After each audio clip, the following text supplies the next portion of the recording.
فرزند زہرا یہ حالات برے ہیں۔ کاشانہ بصیرت ایک ایسا مکمل یوٹیوب چینل جس پر محروم بصارت کے لیے بالخصوص اور تمام افراد کے لیے بالعموم سینکڑوں کی تعداد میں اسلامی کتب دستیاب ہیں۔ لہذا گزارش ہے کہ آپ اپنی ذمہ داری نبھاتے ہوئے کاشانہ بصیرت کو سبسکرائب کرنے کے ساتھ ساتھ بیل آئیکن کو پریس کیجئے تاکہ آپ علم کے حصول کے ساتھ ساتھ مذہب اہل بیت کی اشاعت میں بھی اہم کردار ادا کرتے رہیں۔ کاشانہ بصیرت۔ فرزند زہرا یہ حالات برے ہیں۔ السلام علیکم ورحمۃ اللہ وبرکاتہ۔ سامعین، آپ سماعت فرما رہے ہیں در محضر حضرت آیت اللہ عظمیٰ محمد تقی بہجت کے دروس، تقاریر اور دیگر مختلف مواقع پر بیان کی ہوئی واقعات اور حکایات پر مبنی یہ کتاب، جس کو تحریر کیا ہے محمد حسین رخشاد نے۔ کتاب کا ترجمہ سید مجیب الحسن نقوی صاحب نے کیا ہے۔ آج ہم آپ کے سامنے اس کی نویں ریکارڈنگ پیش کر رہے ہیں، صفحہ نمبر 132 سے، اور عنوان ہے اہمیت نماز۔ نماز کے موضوع پر کتاب الصلاۃ سے زیادہ تفصیلی گفتگو کرنے والی کتاب میں نے نہیں دیکھی، حتیٰ کہ شہید اول نے بھی اپنی کتاب الفیہ اور نافلیہ میں اس کا ذکر کیا ہے۔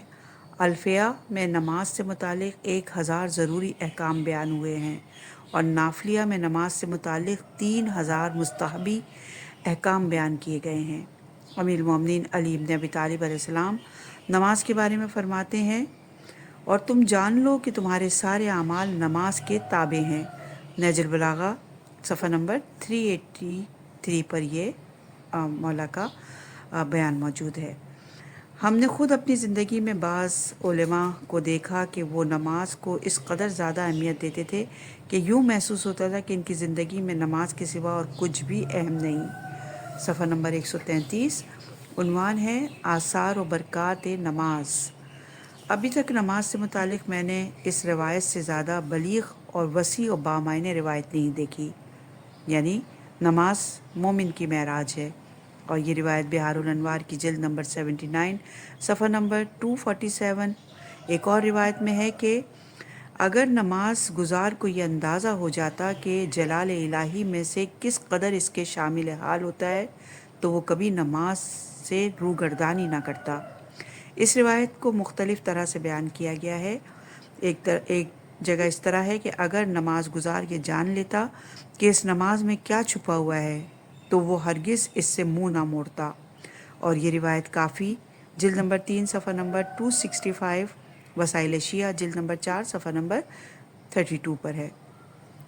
دوسری جگہ ہے کہ اگر نماز گزار جان لیتا کہ وہ کس کے ساتھ مناجات کر رہا ہے تو کبھی بھی نماز سے منہ نہ موڑتا، اور یہ روایت من لا یحذر الفقی کی جلد نمبر 1 صفحہ نمبر 210 پر ہے۔ پھر ایک جگہ بیان ہوا کہ اگر نماز گزار یہ درک کر لیتا کہ حالت نماز میں کس قدر جلال الہی سے گھیرے ہوئے ہے تو وہ کبھی سجدے سے سر نہ اٹھاتا، اور یہ روایت ہے مستدرک الوسائل جلد نمبر 3 صفحہ نمبر 80، اور بہار الانوار کی جلد نمبر 10 صفحہ نمبر 110 پر بھی موجود ہے۔ ایک اور حدیث میں ہے کہ میں تیرے سارے اعمال کے روح یا قبول ہونے کا دار و مدار تیری نماز پر ہے۔ تیرے سارے اعمال کے رد یا قبول ہونے کا دار و مدار تیری نماز پر ہے، اور یہ نہج البلاغہ صفحہ نمبر 383، وسائل شیعہ جلد نمبر 4 صفحہ نمبر 161 پر ہے۔ ان روایت سے معلوم ہوتا ہے کہ عبادات میں سب سے بالاتر مقام نماز کا ہے، لیکن یہ حدیث اصول کافی میں ہے کہ ولایت سے زیادہ کسی چیز کے بارے میں تاکید نہیں کی گئی۔ اصول کافی کی جلد نمبر 2 صفحہ نمبر 118، وسائل شیعہ کی جلد نمبر 1 صفحہ نمبر 17، بہار الانوار کی جلد نمبر 65 صفحہ نمبر 332 پر یہ روایت موجود ہے۔ اس سے استفادہ ہوتا ہے کہ 5 عبادتیں نماز، روزہ، زکوٰۃ، حج اور ولایت میں سے ولایت کا مقام سب سے بالاتر ہے۔ اس کی کیا وجہ ہے؟ کیا اس وجہ سے کہ ولایت کا شمار اصول دین اور عقائد میں سے ہوتا ہے اور نماز کا شمار فروع دین میں سے ہوتا ہے؟ یا نماز گزار مومن جو کچھ نماز کے ذریعے حاصل کرتا ہے اس سب کا تلازم اصول ولایت کے ساتھ ہے۔ صفحہ نمبر 134، عنوان ہے انتظار موت۔ ملائکہ کی غذا ان کی تسبیح ہے۔ ہم انبیاء، اولیاء علیہ السلام اور ملائکہ کو پہچانتے، ان کی شناخت و معرفت نہیں رکھتے، جیسا کہ ہم خدا کی معرفت نہیں رکھتے، اس لیے کہ یہ ہم سے بہت دور ہیں۔ لیکن ہم ایسے علماء کے بارے میں کیا کہیں جن کے ساتھ ہم نے زندگی گزاری اور ان کے معنوی حالات کو ہم نے قریب سے دیکھا ہے۔ مولانا فتح علی کے بارے میں کہتے ہیں کہ جب وہ بہت زیادہ بیمار ہو گئے تو ڈاکٹر کو گھر بلایا گیا۔ جب ڈاکٹر نے آ کر مولانا فتح علی کا معائنہ کیا اور دیکھا کہ اب کچھ نہیں ہو سکتا، قریب ہے کہ مولانا دنیا سے رخصت ہو جائیں، تو ڈاکٹر نے پریشانی کے عالم میں قریب بیٹھے ہوئے افراد کو بتایا کہ ڈاکٹر نے کہا کہ اب دعا کریں، کچھ نہیں ہو سکتا، مرض اپنی آخری سطح تک پہنچ چکا ہے۔ یہ ساری باتیں آہستہ آہستہ ہو رہی تھی۔ مولانا فتح علی نے کہا، تم لوگ کیا آہستہ آہستہ باتیں کر رہے ہو، مجھے بھی کچھ بتاؤ۔ انہیں تسلی دی گئی، لیکن انہوں نے کہا مجھے کیوں نہیں صحیح بات بتاتے؟ تمہیں کیا معلوم ہے کہ میں 30 سال سے اپنی موت کے انتظار میں ہوں۔ صفحہ نمبر 135، عنوان ہے موت۔ امیر المومنین علی ابن ابی طالب علیہ السلام کے کلمات میں سے ہے کہ خدا کی قسم، ابی طالب کے بیٹے کو یقیناً موت سے ایسا ہی لگاؤ ہے جیسا شیرخوار بچے کو پستان مادر سے ہوتا ہے۔ اور یہ نہج البلاغہ کے صفحہ نمبر 52 پر یہ کلمات موجود ہیں۔ بحار الانوار کی جلد نمبر 28 اور صفحہ نمبر 233 پر بھی یہ الفاظ موجود ہیں۔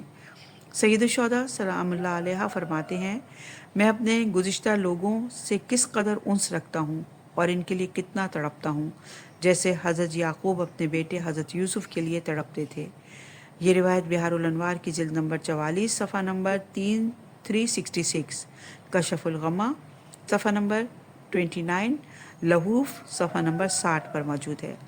کربلا جاتے ہوئے جب امام حسین علیہ السلام مکہ سے نکلے تو فرمایا، جو کوئی چاہتا ہے کہ اپنی جان کو ہم پر نثار کرے اور خود کو خدا سے ملاقات کے لیے آمادہ کرے تو پھر وہ ہمارے ساتھ چل پڑے۔ اور یہ روایت بحار الانوار کی جلد نمبر 44 صفحہ نمبر 366 اور لہوف کے صفحہ نمبر 60 پر ہے۔ یعنی آپ نے ہر کسی کو جہاد اور راہ خدا میں قتل ہونے کی دعوت دی۔ جنت کے لوگ بھی اپنے دوستوں سے کہیں گے کہ تم لوگ دنیا میں کیوں بیٹھے ہو اور ہماری طرف کیوں نہیں آتے، دنیا کے قید خانے میں کیوں رہ رہے ہو۔ صفحہ نمبر 136، عنوان ہے جھوٹ نہیں۔ جو لوگ اپنے لشکریوں کو فتح اور کامیابیوں کا وعدہ دیتے ہیں اور کہیں گے کہ ہم غالب ہیں، جھوٹ کہتے ہیں۔ کہیں بھی حضرت علی علیہ السلام نے نہیں فرمایا ہم معاویہ پر غالب آ جائیں گے۔ ایک مرتبہ آپ نے معاویہ کے لشکریوں کے دلوں میں اپنا رعب اور ڈر پیدا کرنے کی خاطر فرمایا تھا کہ میں معاویہ اور ان کے یاروں کو بہت جلد قتل کر دوں گا، لیکن ساتھ ہی کہا اگر خدا چاہے۔ جب کسی نے ان کے بارے میں اس بارے میں سوال کیا تو آپ نے فرمایا تاکہ جھوٹ نہ ہو۔ اور یہ روایت کافی کی جلد نمبر 7 صفحہ نمبر 460، تہذیب جلد نمبر 6 صفحہ نمبر 163 پر موجود ہے۔ ایک مرتبہ معاویہ نے چاہا کہ علی علیہ السلام کا امتحان کرے، لہٰذا کچھ لوگوں کا بھیس بدل کے آپ کے پاس بھیجا۔ پہلا آیا اور بولا معاویہ مر گیا ہے۔ حضرت علی علیہ السلام خاموش رہے۔ دوسرے نے جب ایسا ہی کہا تب بھی خاموش رہے۔ جب تیسرے نے کہا تو امام نے فرمایا معاویہ نہیں مرا ہے اور وہ نہیں مرے گا جب تک کہ میرے پاؤں کے نیچے گھاس نہ اگائے۔ اور یہ روایت بحار الانوار کی جلد نمبر 41 صفحہ نمبر 304، خرائج جلد نمبر 1 صفحہ نمبر 197 پر ہے۔ کیا کسی کے لیے ایسا ممکن ہے کہ وہ اپنے دشمن کے حالات سے اتنے زیادہ باخبر ہو؟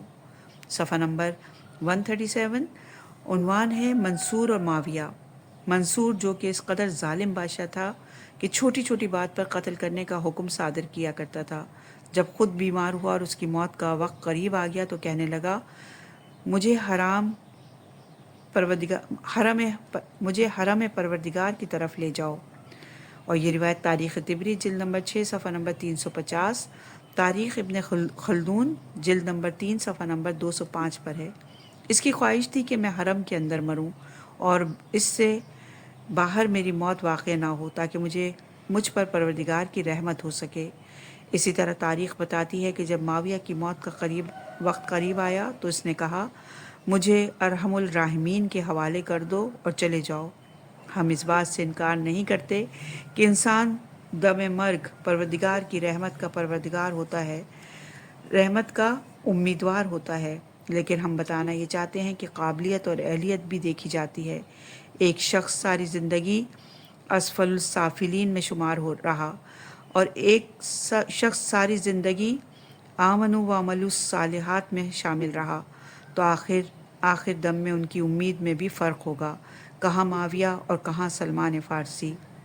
صفحہ نمبر 137 عنوان ہے اصحاب کی محبت۔ تاریخ نقل کرتی ہے کہ پیغمبر اکرم صلی اللہ علیہ وآلہ وسلم کے اصحاب کرام میں ایسے بھی تھے جو نبی پاک سے بے انتہا عشق کرتے تھے اور آپ کا بے حد احترام کیا کرتے تھے۔ کہتے ہیں کہ جب حضرت ابو ذر ایک بیابان میں پہنچے اور وہاں پانی دیکھا تو آپ نے کہا میں اس وقت تک پانی نہیں پیوں گا جب تک کہ رسول خدا صلی اللہ علیہ وآلہ وسلم پانی نہیں پی لیں۔ یہ روایت بحار الانوار کی جلد نمبر 21 صفحہ نمبر 214، تفسیر قمی جلد نمبر 1 صفحہ نمبر 294 پر ہے۔ ذرا ملاحظہ کریں کہ کیسی محبت اور کیسا ادب ہے۔ کیا حضرت ابو ذر کو پیاس نہیں تھی؟ یقیناً انہیں بھی پیاس لگی تھی، لیکن ادب کا تقاضا یہ تھا کہ وہ اپنے قائد، اپنے راہبر، اپنے محبوب کو پہلے پانی پیش کریں۔ اسی طرح امیر المومنین علیہ السلام کے اصحاب میں بھی ایسے افراد تھے جو جناب امیر کی ولایت پر پختہ ایمان رکھتے تھے۔ انہوں نے اپنی جان پر کھیل کر بھی ایمان ولایت کو ہاتھ سے نہیں جانے دیا۔ موت کے منہ میں چلے گئے لیکن علی کی ولایت کا انکار نہیں کیا، بلکہ سولی پر چڑھ کر بھی علی علی کرتے رہے، جیسے میثم تمار رضوان اللہ تعالی علیہ۔ صفحہ نمبر 138 عنوان ہے دعا برائے مومنین۔ اگر ہم بے پرواہ ہو جائیں اور دوسرے مسلمانوں اور مومنین کو جو مصیبتیں اور مشکلات ہیں ان کے لیے دست دعا بلند نہ کریں تو یاد رکھیں کہ کل وہی مصیبتیں اور مشکلات ہمارے گریبان تک بھی پہنچیں گی،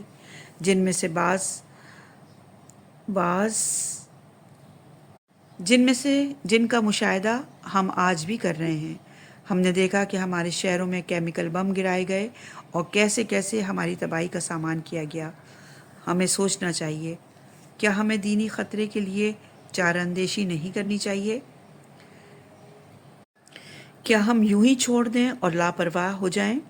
اسلام اور مسلمین کے ساتھ جو کچھ ہوتا ہے ہوتا رہے، ہماری عورتوں، ہمارے بچوں اور ہمارے بوڑھوں اور ہمارے جوانوں کے سر جو آئے آتا رہے، اور جو کچھ نہیں تو ان کے لیے دست دعا تو بلند کریں۔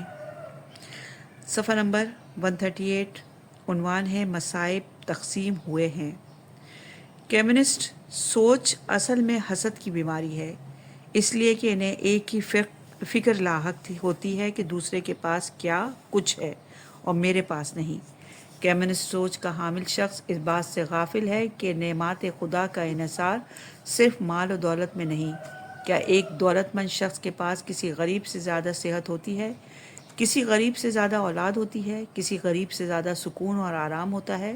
آپ دیکھیں گے کہ ایسا نہیں ہے۔ یہی وجہ ہے کہ دولت ہونے اور دولت نہ ہونے کا اندازہ لگانے کے معیارات کچھ اور ہیں۔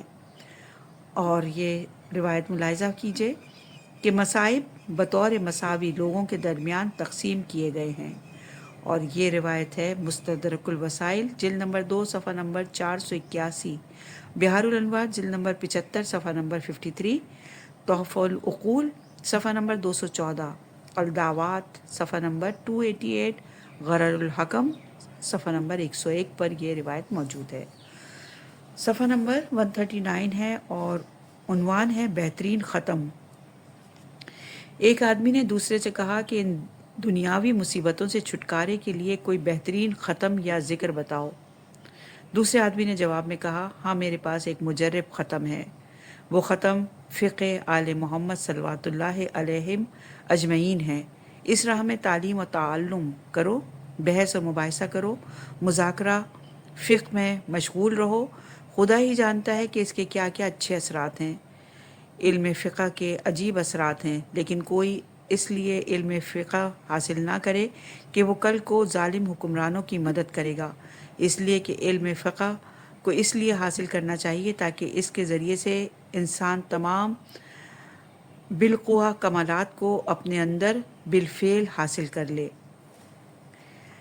صفحہ نمبر 139، حصول کمالات۔ ہم جانتے ہیں کہ بہت سے علماء ان کو جو کمالات حاصل ہوئے ہیں، ان کی وجہ تعلیم و تعلم، تصانیف، حوزہ ہائے علمیہ میں معمول کے دروس پڑھنے پڑھانے اور مستحبات پر عمل کرنے ہی ہیں۔ ان امور کے علاوہ ہمیں باکمال و باصفات علماء کی زندگی میں دوسرے معاملات نظر نہیں آتے۔ ہمیں یقین ہے اور ہم نے دیکھا بھی ہے کہ ان کے روزمرہ کاموں کے سوا ان کی زندگیوں میں سرمایہ کاری نہ تھی۔ اس کے باوجود وہ اہل کرامات، اہل مکاشفات ہوا کرتے تھے۔ میں نے خود ایسے علماء کو اپنی زندگی میں دیکھا ہے، اور اگر میں نے خود نہ دیکھا ہوتا تو شاید میں کہتا کہ ایسا کچھ نہیں ہوتا۔ ایسے لوگ صرف باتوں میں اور خیالی دنیا میں ہوتے ہیں۔ میں تو آج کے دور کی بات کر رہا ہوں۔ ہم دیکھیں کہ ان لوگوں نے اپنے اساتذہ اور بزرگان کے بارے میں کیا کچھ بیان کیا، حیران کن قسم کی باتیں ہیں۔ صفحہ نمبر 140، عنوان ہے دھوکہ۔ کہتے ہیں کہ ایک مرتبہ کچھ طلاب جو یورپ میں رہتے تھے، ہوائی جہاز بنانے کے بارے میں سوچ بچار کر رہے تھے۔ کچھ کہہ رہے تھے کہ کسی دیوانے کا خواب ہے، یہ ناممکن ہے، کیسے ہو سکتا ہے کہ انسان اڑنے لگ جائے۔ ان کے مطابق پرندوں کے اڑنے کی ایک وجہ یہ تھی کہ پرندوں کے پروں کے اندر بہترین ترتیب اور توازن موجود ہے، لیکن انسان کے لیے ایسا ہونا غیر ممکن ہے۔ ہم نے دیکھا کہ یہ اعتراضات دھرے کے دھرے رہ گئے اور انسان نے چاند پر جا قدم رکھا۔ دوسری عالمی جنگ سے پہلے عراق میں ایک عالم دین نے دعویٰ کیا کہ بغیر پائلٹ کے جہاز اڑایا جا سکتا ہے۔ ان کا کہنا تھا کہ آئندہ بہت جلد ایسے ہوائی جہاز بنا لیے جائیں گے جو بغیر پائلٹ کے اڑیں گے۔ اس زمانے میں جرمنی سے کسی نے اس کا انکار کیا۔ جرمنی والوں نے اس کو بیہودہ خیال قرار دیا، لیکن بعد میں خود انہوں نے ہی بغیر پائلٹ کے ہوائی جہاز بنا لیا اور جنگ میں بھی اس سے فائدہ اٹھایا۔ یہ سب خود فریبی کے زمرے میں آتا ہے۔